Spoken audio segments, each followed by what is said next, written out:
Magandang umaga po. Ako po si Sister Helen from Crossroad United Methodist Church. Bago po tayo magsimula, tayo po manalangin.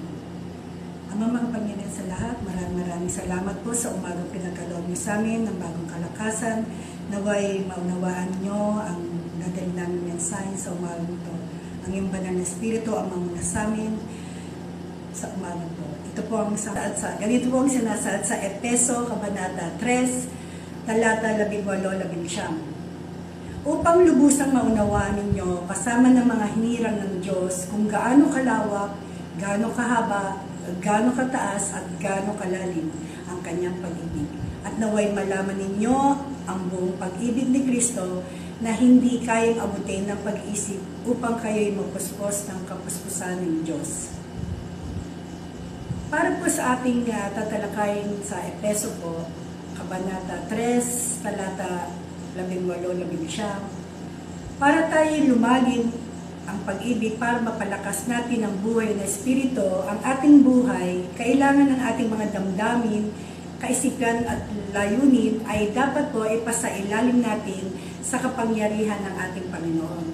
Upang ito po ay may maging gabay sa ating buhay, katulong ng espiritu, at nakakapagpahayag ng kapangyarihan which is the Word of God. Ang ito ay upang maitatag ang presensya ng Panginoon sa ating mga puso at isa pa po para po lalo tayo maging malalim sa pag-ibig natin para sa Diyos.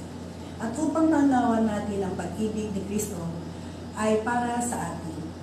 Kaya ayon po sa 1, Kabanata 3, talata 16, sapagkat gayon na lamang ang pag-ibig ng Diyos sa sangkatauhan, kaya binigay niya ang kanyang kaisa-isang anak upang ang sino mang sumampalataya sa kanya ay hindi mapahamak kundi magkaroon ng buhay na walang hanggan. Ito ang pag-ibig kung gaano tayo kahalaga sa ating Panginoon. Kahit gaano pa gumuho ang ating mundo sa mga problema na dinaranas natin, ang ating Panginoon, din niya tayo iiwan kahit kailan. He will never abandon. You can always find His love and never runs out and always ready to lead you back. Aakayin ka na pabalik ng pag-ibig. Hindi mo na kailangan magmakaawa dito at ngayon. You can receive His love that Jesus freely offers when you feel like you are not loved.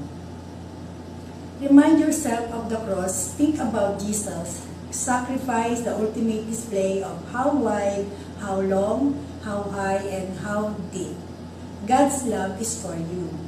Ang moral lesson po ng Efeso, how Jesus' work on the cross should permeate every aspect of their everyday lives, changing how they serve and love one another despite of their differences.